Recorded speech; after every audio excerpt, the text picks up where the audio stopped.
Hello बच्चों, good morning. कैसे हैं? ठीक हैं? पढ़ाई चल रहा है ठीक से? चलिए फिर पढ़ाई कीजिए अच्छे से, है कि नहीं? तो आज बात करते हैं। आज का जो टॉपिक होगा हमारा वो होगा इलेक्ट्रिक पोटेंशियल डिफरेंस। ठीक है? और फिर इलेक्ट्रिक पोटेंशियल क्या होता है, ये दोनों हमारा टॉपिक होगा आज का।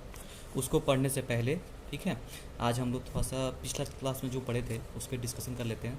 ठीक है ना? ब्रीफली थोड़ा उस पर बात कर लेते हैं। पिछला क्लास में हम लोग क्या पढ़े थे कि इलेक्ट्रोस्टैटिक जो फोर्स होता है वो कंजर्वेटिव होता है कि नहीं होता है। तो हमने क्या देखा था कि लास्ट में हमने इक्वेशन पाया था कि कंजर्वेटिव होता है। और कंजर्वेटिव फोर्स होने के लिए क्या कंडीशन होता है कि किसी भी दो पॉइंट के लिए, ठीक है, पॉइंट ए पॉइंट के बीच में जो भी वर्क डन हम निकालते हैं, ठीक है, तो किसी भी पाथ से आप जाइए, पॉइंट ए से पॉइंट बी तक, कोई भी अपने हिसाब से अपना पाथ ले लीजिए, तो हमेशा जो वर्क डन आएगा हर पाथ पे वो क्या आएगा, सेम आएगा, इक्वल आएगा। ठीक है? तो इस कंडीशन में हम लोग क्या बोलते हैं, जो फोर्स है वो कैसा है, कंजर्वेटिव होता है नेचर वाइज। ठीक है? तो इस पर हम लोग डिस्कशन किए थे। फिर हम लोग क्या बात किए थे, फिर हम लोग बात किए थे electric potential energy due to a point charge. ठीक है? किसी पॉइंट चार्ज के कारण इलेक्ट्रिक पोटेंशियल एनर्जी कितना आता है उस पर हम लोग डिस्कशन किए थे। ठीक है? हमारे पास एक सोर्स चार्ज होता था प्लस कैपिटल क्यू, और एक चार्ज होता था कोई भी टेस्ट चार्ज स्मॉल क्यू। ठीक है? और ये इसको स्मॉल क्यू को पॉइंट ए से पॉइंट बी तक मूव कराते थे हम लोग। ठीक है? तो आर आई से आर एफ तक मूव कराते थे। तो इसके लिए क्या एनर्जी स्टोर होता था इसमें, ठीक है, वो हम लोग देखे थे, ये हम लोग डिस्कस कर चुके हैं। ठीक है ना? आज हम लोग लेकिन बात करेंगे क्या, आज बात करेंगे हम लोग इसके बाद का जो टॉपिक हम ऑलरेडी आप लोग को बता चुके हैं, इलेक्ट्रिक पोटेंशियल। हम लोग का चैप्टर का नाम था electric potential and capacitance. But हम आपको बोले थे कि इलेक्ट्रिक पोटेंशियल पढ़ने से पहले हम लोग को क्या नॉलेज होना चाहिए, इलेक्ट्रिक पोटेंशियल एनर्जी का नॉलेज होना चाहिए। तो हम इलेक्ट्रिक पोटेंशियल एनर्जी देखेंगे पहले। ठीक है? देख चुके हैं। ठीक है? इलेक्ट्रिक पोटेंशियल एनर्जी देख लिया, अब हम लोग समझ में आ गया इलेक्ट्रिक पोटेंशियल एनर्जी क्या होता है। ठीक है? तो आज हम बात करेंगे इलेक्ट्रिक पोटेंशियल के बारे में। ठीक है? तो इलेक्ट्रिक पोटेंशियल करके कोई चीज़ नहीं होता है। एक बात जानिए, इलेक्ट्रिक पोटेंशियल नहीं होता है कोई चीज़। Electric potential at a point करके कोई चीज़ नहीं होता है। इलेक्ट्रिक पोटेंशियल डिफरेंस होता है। ठीक है? उसमें हम लोग क्या करते हैं, एक कंडीशन डाल के हम लोग इलेक्ट्रिक पोटेंशियल किसी पॉइंट पे निकालते हैं। तो उस पर हम लोग बात करेंगे। पहले बात कर लेते हैं पोटेंशियल डिफरेंस के ऊपर कि इलेक्ट्रिक पोटेंशियल डिफरेंस क्या होता है। तो उसका डेफिनेशन आपके सामने यहाँ दिख रहा होगा, इसको पढ़ता हूँ मैं एक बार। Electric potential difference between 2 points in an electric field may be defined as the amount of work done in moving a unit positive test charge from one point to another point। क्या बोल रहा है कि electric potential difference क्या होता है। देखिए यहाँ पे समझिए, पॉइंट ए पे यहाँ पे कुछ ना कुछ पोटेंशियल एनर्जी होगा यू ए, यहाँ पे पोटेंशियल एनर्जी कुछ ना कुछ स्टोर इसके अंदर स्टोर रहेगा, उसको मैं बोलता हूँ यू बी। ठीक है? तो यदि मैं बोलूं कि इलेक्ट्रिक पोटेंशियल डिफरेंस के बारे में, तो यहाँ पे एक चीज़ समझिए, इलेक्ट्रिक पोटेंशियल एनर्जी में क्या डिफरेंस होता है और क्या होता है। तो इलेक्ट्रिक पोटेंशियल में लिख दूँ यहाँ पे, इलेक्ट्रिक पोटेंशियल, ठीक है, उसको यदि V से डिनोट किया जाए, इक्वल टू होता है जो भी electric potential energy upon Q, या फिर क्यू नॉट, टेस्ट चार्ज लिख दीजिए नीचे में। इसी को हम लोग क्या बोलते हैं, इलेक्ट्रिक पोटेंशियल बोलते हैं। ठीक है? Energy stored per unit test charge, या फिर work done per unit test charge. जो वर्क करते हैं वही तो एनर्जी के रूप में स्टोर होता है ना? समझ में आया? यहाँ पे कभी कभी आपको W बाय क्यू नॉट भी दिखेगा, दिख रहा है? W बाय क्यू नॉट भी दिखेगा आपको, क्योंकि जो U होता है वो पोटेंशियल एनर्जी होता है। एनर्जी कहाँ से स्टोर होता है, जब हम लोग वर्क करते हैं, चाहे सिस्टम वर्क करता है। नेगेटिव पॉजिटिव का बात हम बता चुके हैं कि कब पॉजिटिव कब नेगेटिव होगा, वो अलग बात है। बट जो भी है, वर्क जो करते हैं, वर्क जो होता है उसके वजह से एनर्जी स्टोर होता है। ठीक है? तो V is equal to U by Q not लिखते हैं, कभी कभी उसको W बाई क्यू नॉट भी लिखते हैं हम लोग। समझ में आया? तो यदि मैं इस पॉइंट पे पोटेंशियल का बात यदि V लिख दूं और यहाँ पे मैं पोटेंशियल VA लिख दूं, ठीक है, तो पोटेंशियल डिफरेंस कितना हो जाएगा, final point minus initial point, V B minus V A. तो V B minus V A कितना हो जाएगा, पोटेंशियल डिफरेंस यदि लिखूँ तो V B minus V A कितना हो जाएगा, W external in taking the charge Q naught from A to B, in taking the charge from position A to B upon Q naught. ठीक है, समझ में आया। तो V B minus we is equal to W external from A to B upon Q not हमारा potential difference हो जाएगा। ठीक है, अब देखिए हम लोग को डब्ल्यू एक्सटर्नल निकाल चुके थे पिछला वाले क्लास में कि डब्ल्यू एक्सटर्नल किसी पॉइंट ए से पॉइंट बी पे ले जाने में कितना वर्क हम लोग को करना पड़ता है, या फिर एनर्जी कितनी स्टोर होती है, चेंज इन पोटेंशियल एनर्जी कितना होता है, वो हमारा इक्वेशन आया था लास्ट क्लास में, याद कीजिए। कैपिटल क्यू वहाँ पे एक्चुअली मैं लिखा था, यहाँ क्यू नॉट ले रहे हैं, क्यू नॉट को यहाँ मूव करा रहे हैं, वहाँ पे स्मॉल क्यू को मूव कराए थे। ठीक है, हमारा कैपिटल क्यू तो सोर्स चार्ज है, बट पिछला क्लास में हमने पॉइंट चार्ज लिया था क्यू, स्मॉल क्यू। यहाँ पे टेस्ट चार्ज ले रहे हैं, टेस्ट चार्ज का हमारा मैग्नीट्यूड कितना होता है, 1 कूलम होता है। ठीक है ना, बस यही डिफरेंस है। तो हम लोग फिलहाल के केस में क्यू नॉट ले रहे हैं, तो इसलिए मैंने यहाँ पे स्मॉल क्यू की जगह पे क्यू नॉट ले रखा है, दिख रहा है। ठीक है, तो देखिए, तो यहाँ से क्या हो जाएगा, capital Q small Q not upon 4 pi epsilon not 1 by R F minus 1 by R I bracket में। तो इस वाले में लेके इसको पुट कर दीजिए ये वाले वैल्यू को, तो क्या हो जाएगा, V B minus V A कितना हो जाएगा, क्यू को डब्ल्यू एक्सटर्नल को मैंने पुट कर दिया और क्यू नॉट डिवाइड करना, तो 1 बाई क्यू नॉट डिवाइड कर दिया मैंने, और जो डब्ल्यू एक्सटर्नल की जगह पे था इक्वेशन डाल दिया मैंने यहाँ पे। तो capital Q small Q not by 4 pi epsilon not 1 by R F minus 1 by R आई हो गया। तो यहाँ से क्यू नॉट कट जाएगा, तो हमारा पोटेंशियल डिफरेंस का फॉर्मूला क्या बन जाएगा, V B minus V A is equal to capital Q by 4 pi epsilon not 1 by R F minus 1 by R I. और इसको आप चाहें तो ऐसे भी लिख सकते हैं कि कैपिटल क्यू बाई बोल रहा हूँ bracket are F minus 1 by R F minus 1 by R आई के, क्योंकि के किसके बराबर होता है, 1 बाई 4 पाई एप्सिलॉन नॉट के बराबर होता है, तो मैंने 1 बाई 4 पाई एप्सिलॉन नॉट जगह पे के लिख दिया। तो ऐसे भी लिख सकते हैं आप, यहाँ भी लिखने से, यहाँ तक लिखने से चलेगा, इसको यहाँ तक भी ले जा सकते हैं, आपकी मर्जी। अब एक चीज़ इसमें हम लोग ऑलरेडी बता चुका हूँ ये पॉइंट, कि चार्ज जो होता है उसको, charge should be moved very slowly with constant velocity. Charge को जो होता है हम लोग बहुत स्लोली मूव कराते हैं, यहाँ से यहाँ तक, चाहे जैसे भी लें, इस पाथ से ले चाहे इस पाथ से ले, कंजर्वेटिव फोर्स है तो कोई पाथ में वर्क डन तो हमेशा सेम रहेगा, है ना। इधर सीधा ले जाइए उठा करके, नहीं तो यहाँ से ले आइए, चाहे यहाँ से ले आइए, चाहे ऐसे ऐसे घुमा करके ले जाइए। लेकिन जब भी चार्ज को मूव कराएंगे तो बहुत स्लोली मूव कराएंगे, उसमें उसका वेलोसिटी क्या रखेंगे, कांस्टेंट रखेंगे। ठीक है ना, समझ में आया इतना। और एक चीज़ नोट कीजिए यहाँ पे, सेकेंड पॉइंट, एक क्या होता है, ऐसा unit, sorry it is a scalar quantity. Second point क्या है, it is a scalar quantity. इसको जो पोटेंशियल जो होता है, पोटेंशियल डिफरेंस चाहे पोटेंशियल, ये सब क्या होता है, स्केलर क्वांटिटी होती है हमारी। ठीक है ना, ऐसा यूनिट क्या हो जाएगा, ऐसा यूनिट देखिए, यहाँ से देखिए, आप खुद देखिए ना कितना हो जाएगा, इसका होता है कितना, जूल वर्क डन का, और चार्ज का क्या होता है, कूलम, तो जूल पर कूलम हो जाएगा, दिख रहा है। और जूल पर कूलम को ही हम लोग कभी कभी क्या लिखते हैं, वोल्ट लिखते हैं। समझ में आया इतना, ठीक है। तो यहाँ तक क्लियर हो गया आप लोग का। अब चलते हैं हम लोग आगे इलेक्ट्रिक पोटेंशियल पे बात करते हैं। तो जैसे मैं बता रहा था, इलेक्ट्रिक पोटेंशियल बोल के नहीं होता है कुछ भी, इसमें हम लोग क्या करते हैं, इलेक्ट्रिक पोटेंशियल डिफरेंस में ही हम लोग कंडीशन कुछ डाल देते हैं, जिससे हम लोग को इलेक्ट्रिक पोटेंशियल किसी भी पॉइंट पे मिल जाता है। ठीक है, तो क्या होता है सिचुएशन ये होता है कि जैसे हम लोग पोटेंशियल डिफरेंस ए से बी मूव कराए थे ना चार्ज को, क्यू नॉट को, उस समय क्या करते हैं, ए से इन्फिनिटी ले जाते हैं, या फिर इन्फिनिटी से ए ले आते हैं। ए से इन्फिनिटी ले जाइए, चाहे इन्फिनिटी से लाइए, चार्ज को इलेक्ट्रिक फील्ड में ही नहीं मूव कराते हैं, डिफरेंस नहीं बताते हैं। पोटेंशियल किसी पॉइंट पे निकालने के लिए हम लोग क्या करते हैं, उस पॉइंट से चार्ज को उठा करके आइदर उसको इन्फिनिटी तक ले जाएंगे, और नहीं तो ऐसा बोल दीजिए, क्यू नॉट को इन्फिनिटी से उठा करके उस पॉइंट पे ले आएंगे जहाँ पे हम लोग को निकालना है इलेक्ट्रिक पोटेंशियल। तो इसका डेफिनेशन क्या बनता है, देखिए, electric potential at a point in an electric field is the amount of work done in moving a unit positive charge from infinity to that point। तो हम लोग क्या करते हैं, क्यू नॉट को इन्फिनिटी से उठा करके उस पॉइंट तक ले आते हैं, और जितना उसमें हम लोग को वर्क डन करना पड़ता है, ठीक है, वही हमारा क्या होता है, पोटेंशियल के रूप में स्टोर हो जाता है। उसमें एक और बात याद रखिएगा, पोटेंशियल एट इन्फिनिटी हम लोग क्या लेके चलते हैं, जीरो।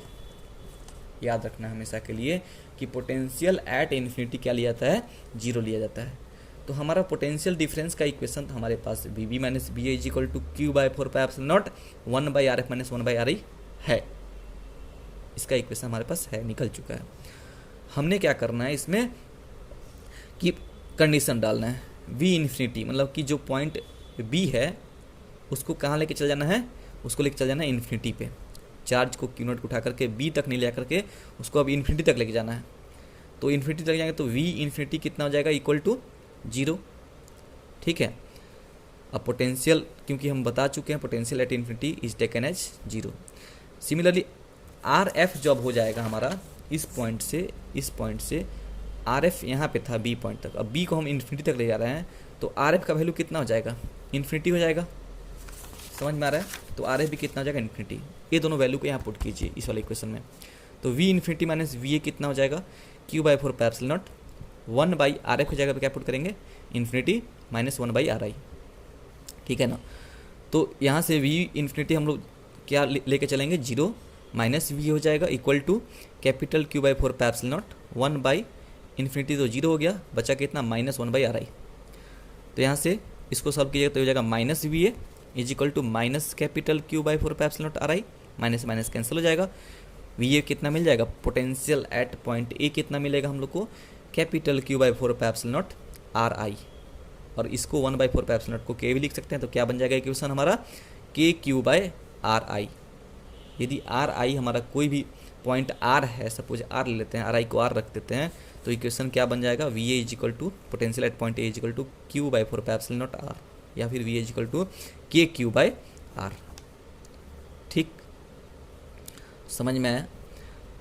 तो इसका एक प्रूफ भी है, उस प्रूफ को देखेंगे हम लोग फिलहाल। ठीक है, इसका प्रूफ देखते हैं। देखिए, हेडिंग डालेंगे electric potential due to a point charge. किसी भी पॉइंट चार्ज करें इलेक्ट्रिक पोटेंशियल कितना होगा वो अभी निकालेंगे। अभी तक हम लोग इलेक्ट्रिक पोटेंशियल एनर्जी निकाले थे, अभी इलेक्ट्रिक पोटेंशियल निकालेंगे किसी भी पॉइंट चार्ज के कारण किसी पॉइंट पी पे। तो इसमें क्या करेंगे, ठीक है, जैसे हम लोग इलेक्ट्रिक पोटेंशियल किए थे, ठीक है, इस बार मैं क्या किया हूँ, ऐसे मूव कर अगेंस्ट काम किया हूँ। पिछले बार क्या किया था हम लोग इलेक्ट्रिक पोटेंशियल एनर्जी में, हम लोग इलेक्ट्रिक फील्ड के साथ ही काम किए थे, है ना, यहाँ से उठाकर यहाँ ले गए थे, तो इलेक्ट्रोस्टैटिक फोर्स भी इधर ही लग रहा था, हम लोग मूवमेंट भी इधर कराए थे। इस बार क्या करेंगे, इस वाले चार्ज को क्यू नॉट को इसके अगेंस्ट काम करा कराएंगे, मतलब इलेक्ट्रोस्टैटिक फोर्स इधर लग रहा है राइट साइड, और हम लोग एक्सटर्नल फोर्स किधर लगाएंगे, इधर। तो हम लोग को निकालना कहाँ से कहाँ तक का है, इन्फिनिटी से इस पॉइंट पी तक निकालना, मतलब आर डिस्टेंस तक निकालना है।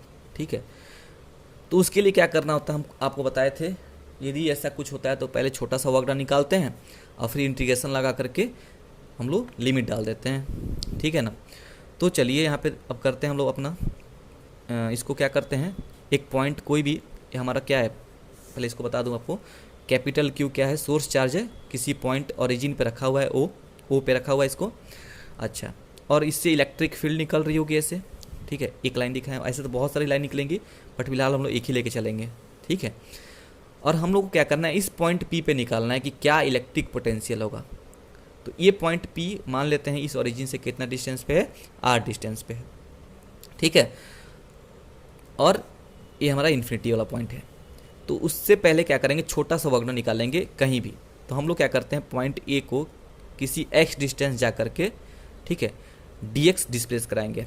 तो x डिस्टेंस पे चले गए हम लोग ओरिजिन से, पॉइंट ए पे क्यू नॉट रखा हुआ है, यहाँ पे क्यू नॉट को उठा करके इस पॉइंट बी तक लाएंगे। तो उसको हम लोग एक्सटर्नल वर्क करेंगे। ठीक है, इलेक्ट्रोस्टैटिक फोर्स कुछ इधर लग रही है, हम लोग क्या करेंगे, इधर लगाएंगे। ठीक है, और इसके कारण हम लोग यहाँ से यहाँ तक का वर्क डन निकालेंगे, छोटा सा वर्क डन, और फिर हम लोग लिमिट डाल देंगे इन्फिनिटी से आर तक का। तो देखिए यहाँ पे वहीं लिखा गया, पहले पढ़ देता हूँ यहाँ पे क्या लिखा है, consider a point charge capital Q, इसको तो लिखना है थ्योरी के लिए। ठीक है, समझ में आ गया डायग्राम अच्छे से? वही चीज़ को यहाँ लिखा हुआ है वर्डिंग में। Consider a point charge capital Q placed at the origin O। We need to find out potential at point P which is at a distance R from origin. ठीक है, समझ में आया इतना? यहाँ पे OP इजिकल टू कितना है? OP इजिकल टू R है, AB is equal to DX vector है, OA इजिकल टू X है।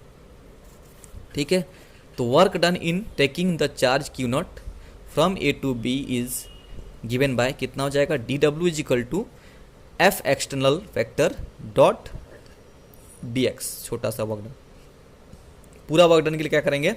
इंटीग्रेशन डाल देंगे। ठीक है, 0 से W इन्फिनिटी से R तक। तो 0 से W का DW का वर्क डन इंटीग्रेशन क्या हो जाएगा? W, और लिमिट पड़ेगा कहाँ से कहाँ? 0 से W। तो इसको सॉल्व कीजिएगा, upper limit minus lower limit क्या हो जाएगा? W ही मिल जाएगा हम लोग को। ठीक है, तो W इजिकल टू क्या बन जाएगा यहाँ पे? इसमें देखिए F एक्सटर्नल जो है, आप समझ में आ गया होगा ये चीज़ आपको। F एक्सटर्नल जो फोर्स है, ठीक है, क्या वो इलेक्ट्रोस्टैटिक के अपोजिट में है? इसलिए हम लोग इलेक्ट्रोस्टैटिक F एक्सटर्नल की जगह पे क्या लिख सकते हैं? Minus of F electrostatic dot DX। ठीक है, समझ में आया? और आगे चलते हैं। अब F इलेक्ट्रोस्टैटिक इजिकल टू कितना है? Q E वेक्टर फॉर्म है, तो Q0 E होता है, याद है? समझ में आया? और माइनस है तो माइनस लगा दिया, तो minus Q0 E vector dot DX vector. ठीक है, लिमिट कहाँ से कहाँ पड़ेगा? इन्फिनिटी से R। अब आगे चलते हैं। यहाँ पे E क्या है? इलेक्ट्रिक फील्ड है, और E इजिकल टू हम लोग जानते हैं कितना होता है? किसी पॉइंट P पे R डिस्टेंस के लिए क्या होता है? Q by 4 pi epsilon not, और X डिस्टेंस पे कितना हो जाएगा? x²। ये E हमारा रिप्लेस कर देंगे, और इसके साथ X वेक्टर डायरेक्शन उसका। तो हम लोग क्या करेंगे? Q by 4 pi epsilon not x² x cap dot DX vector. यहाँ से देखिए, और आगे चलते हैं। तो यहाँ से क्या हो जाएगा? DX वेक्टर में क्या होता है? DX वेक्टर इजिकल टू क्या लिखाएगा? DX उसका मैग्नीट्यूड, साथ में उसका डायरेक्शन x कैप। ठीक है, समझ में आया? तो देखिए यहाँ से क्या लिख सकते हैं हम लोग? इस वाले को यहाँ पे बस इसको उतार दीजिए एज इट इज़। ठीक है, माइनस Q0, सॉरी अलग Q0 है, minus Q0 Q by 4 pi epsilon not x² x cap dot DX x cap. DX vector जो था उसको मैंने ऐसे लिख दिया स्प्लिट करके। ठीक है, अब x cap dot x cap unit vector है, सेम डायरेक्शन में है। ठीक है, तो डॉट प्रोडक्ट क्या होगा? उसका 1 दे देगा। तो यहाँ से ये दोनों x डॉट x मिलकर क्या देंगे? 1 x cap dot x cap. ठीक है, तो हमारा इक्वेशन क्या बन जाएगा? फाइनल इक्वेशन इन्फिनिटी से R लिमिट पड़ जाएगा minus Q0 into capital Q by 4 pi epsilon not x² DX।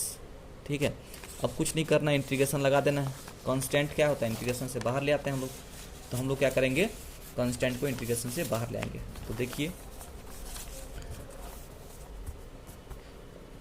हमारा इक्वेशन ये आया था ना, derivative W equal to infinity से R minus Q0 Q by 4 pi epsilon not x² DX। ठीक है, अब क्या करेंगे? इस कांस्टेंट को, इसमें से क्या इतना सब कांस्टेंट है, इसको बाहर लाइए। तो minus Q0 capital Q by 4 pi epsilon not बाहर आ जाएगा। अंदर में क्या रहेगा? DX बाई x², उसका लिमिट कहाँ से कहाँ तक? इन्फिनिटी से R तक। तो ये फिर से 1 बाई x² DX का इंटीग्रेशन क्या हो जाता है पता ही है। ठीक है, ऑलरेडी पिछला क्लास में उसको बताया था डिटेल्स में, मैं आज डायरेक्ट लिख रहा हूँ। यदि किसी को कन्फ्यूजन है तो फिर से पिछला लेक्चर देख लीजिएगा। तो कितना हो जाएगा? -1 बाई x हो जाता है। ठीक है, लिमिट कहाँ से कहाँ पड़ेगा? इन्फिनिटी से R तक। तो W इक्वल टू क्या हो जाएगा? ये माइनस को बाहर लिए तो माइनस माइनस प्लस बन जाएगा Q0 capital Q by 4 pi epsilon not. ये अंदर में क्या रहेगा? 1 बाई x, लिमिट कहाँ से कहाँ? इन्फिनिटी से R। अब डाल दीजिए, लिमिट डाल दीजिए। ठीक है, तो लिमिट डालिएगा, क्या हो जाएगा? ये तो एज इट इज लिखा जाएगा, और इसमें क्या होगा? Upper limit. तो अपर लिमिट में क्या है? R है, तो 1 बाई R माइनस पड़ेगा लोअर लिमिट के लिए। तो upper limit minus lower limit होता है, तो अपर लिमिट डाल दिया 1 by R minus 1 by infinity. तो 1 बाई इन्फिनिटी कितना देता है? 0। तो इक्वेशन क्या बन जाएगा? W equal to Q not capital Q by 4 pi epsilon not 1 by R minus 0। इसको सॉल्व करेंगे, डिवाइड कर देंगे। अब क्या करेंगे, इक्वेशन को डिवाइड कर देंगे, ठीक है, बोथ साइड क्यू नॉट से डिवाइड करेंगे, क्यू नॉट से दोनों साइड को डिवाइड कर देंगे। तो क्या मिलेगा, W by Q not is equal to कितना हो जाएगा, इसी को बोलते हैं वी, है ना, बता चुका हूँ। इसी को बोलते हैं potential electric potential V is equal to क्या हो जाएगा, इस वाले इक्वेशन में डिवाइड कीजिए क्यू नॉट तो क्या हो जाएगा, एक कट जाएगा, हट जाएगा ना, मैंने डायरेक्ट कर दिया है, यहाँ से डिवाइड कीजिएगा तो ये तो हट जाएगा ना, तो बन जाएगा क्या equation, Q by 4 pi epsilon not 1 by R. तो वी इजिकल टू क्या मिल गया, capital Q by 4 pi epsilon not R, या फिर इसको ऐसे लिख दीजिए, ऐसे भी लिख सकते हैं के क्यू बाय आर, ऐसे भी लिख सकते हैं हम लोग, ठीक है। यहाँ से हम लोग क्या देखें, के कांस्टेंट है, क्यू कांस्टेंट है, तो जो भी पोटेंशियल होता है वो आर पे डिपेंड करता है, वो भी कैसे, इन्वर्सली प्रोपोर्शनल होता है। आर जैसे जैसे बढ़ाएंगे वी ऐसे ऐसे घटता चल जाएगा, आर जैसे जैसे कम करेंगे वी ऐसे ऐसे बढ़ता चल जाता है, ठीक है। दो चार्ज के बीच में जितना दूरी कम कीजिएगा उतना पोटेंशियल उसका बढ़ता चल जाता है, और जितना दूरी बढ़ाइएगा उतना घटता चल जाएगा। तो इसका ग्राफ भी यहाँ पे दिख रहा होगा आपको दिखा कि नहीं, ये वाला V is equal to Q by 4 pi epsilon not R, that imply V is equal to इसका 1 by 4 pi epsilon not is equal to क्या हो जाएगा, के क्यू बाई आर, ठीक है। के लिख दिया मैंने कितना, 1 बाई 4 पाई एप्सिलॉन जगह पे, तो यहाँ पे के और क्यू कांस्टेंट है, ठीक है। आपने शायद नहीं देख पाया था, फिर से बता रहा हूँ, के क्यू कांस्टेंट है, तो जो भी है आर वेरिएबल है, तो वी किस पे डिपेंड करेगा, आर पे, वो भी कैसा इन्वर्सली प्रोपोर्शनल होगा, तो V is directly proportional to 1 by R, या फिर बोल दीजिए V is inversely proportional to R, ठीक है। इसका एक ग्राफ बनता है, ग्राफ कैसा होता है देखिए, ये किसके बीच का ग्राफ होगा, वी एंड आर के बीच में। एक्स एक्सिस पे मैंने रख दिया आर को, वाई एक्सिस पे रख दिया मैंने वी को। तो देखिए यहाँ पे जैसे जैसे आर को जीरो रखिए, आर जब जीरो होगा तो वी कितना होगा, इन्फिनिटी। तो जब आर जीरो है उस समय वी कहाँ टेंड कर रहा है, इन्फिनिटी की ओर। और जब आर इन्फिनिटी पे रखिएगा, आर को इन्फिनिटी की ओर ले जाइएगा, तो उस समय वी क्या हो जाएगा, जीरो की ओर टेंड करेगा, पूरा घट के जीरो आएगा। तो देखिए जैसे जैसे हम लोग आर में बढ़ते गए हैं वैसे वैसे जीरो की ओर टेंड करने लगा है, ठीक है, समझ में आया। तो ऐसे ही ग्राफ बनता है इसका वी वर्सेस आर का। तो इतना हमारा आज का लेक्चर था, ठीक है। हमने आज क्या क्या पढ़ा, electric potential difference, electric potential क्या होता है। अब नेक्स्ट क्लास में हम लोग बात करेंगे electric potential eight N axial line and equatorial line. जैसे हम लोग इलेक्ट्रिक फील्ड निकाले थे एक्सियल और इक्वेटोरियल लाइन पे, वैसे इलेक्ट्रिक पोटेंशियल भी हम निकालेंगे एक्सियल और इक्वेटोरियल लाइन पे, ठीक है। सोच रहा था एक न्यूमेरिकल आपको आज कराने के लिए, एक न्यूमेरिकल था हमारे पास, कोशिश थी बताने के लिए, लेकिन उसको आज रहने दीजिए, नेक्स्ट आपको एक भेजता हूँ, आप ट्राई कीजिएगा, फिर हम बताएंगे उसको, ठीक है ना। एक बार ट्राई कीजिएगा आप उसको, उसके बाद हम बताएंगे उस न्यूमेरिकल को। न्यूमेरिकल हमारा कुछ ऐसा है, मैंने आंसर स्टार्ट कर दिया करना, बस मैं सोच रहा हूँ एक बार आप लोग ट्राई कीजिए, ठीक है, फिर मैं बताऊँगा आपको। बस इतना हिंट दे देता हूँ, एक क्वेश्चन है आपको दिख रहा है सबको, ये आपको यूज करना है। पोटेंशियल एनर्जी का फॉर्मूला क्या होता है, U equal to Q1 Q2 by 4 pi epsilon not R होता है, ठीक है। तो जो भी क्वेश्चन अभी दिख रहा है इसको पढ़ के और सॉल्व कीजिएगा, ट्राई कीजिएगा सॉल्व करने के लिए। हो जाता है तो अच्छी बात है, नहीं होगा तो हाँ मैम हम बताएंगे आपको, ठीक है ना। ये थोड़ा सा हिंट है आपके लिए। चलिए फिर आज का लेक्चर यहीं ख़त्म करते हैं हम लोग, ठीक है। चलिए, थैंक यू।